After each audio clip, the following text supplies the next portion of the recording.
Tänapäeva kiires maailmas on lihtne end leida mõtlemas minevikule või muretsemas tuleviku pärast, jättes praeguse hetke tähelepanuta. Teadveloleku praktiseerimine tähendab lihtsalt praegusele hetkele tähelepanu pööramist, ilma hinnanguid andmata või millelegi reageerimata. Kui oled täielikult kohal oma igapäevastes tegevustes nagu söömine, jalutamine või isegi nõudepesu, avastad rahu ja rahulolu, mida sa varem ehk tähelegi ei pannud.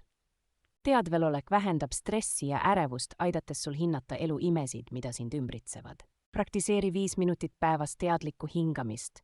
Lihtsalt pane tähele oma hingetõmbeid ja väljahingamisi, lastes mõtetel tulla ja minna nagu mööduvad pilved. Proovi täna süüa üks toidukord täiesti teadlikult, tundes toidu tekstuuri, maitset ja lõhna, nautides iga suutäit aeglaselt ja tänulikkusega. Kui satud ennast muretsema leidma, too oma tähelepanu tagasi oma 5 meelele, mida sa kuuled, näed, tunned, haisted ja maitsta võid praegusel hetkel.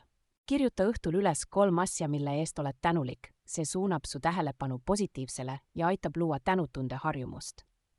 Teadvelolek ei ole keeruline, see on lihtsalt otsus elada oma elu täielikult, kogedes iga hetke sügavuti selle asemel, et kiirustada järgmise juurde. Ära lase tänast päeva lihtsalt käest libiseda, tee teadlik valik olla kohal igat hetke täielikult kogedes, sest elu toimubki just praegusel hetkel.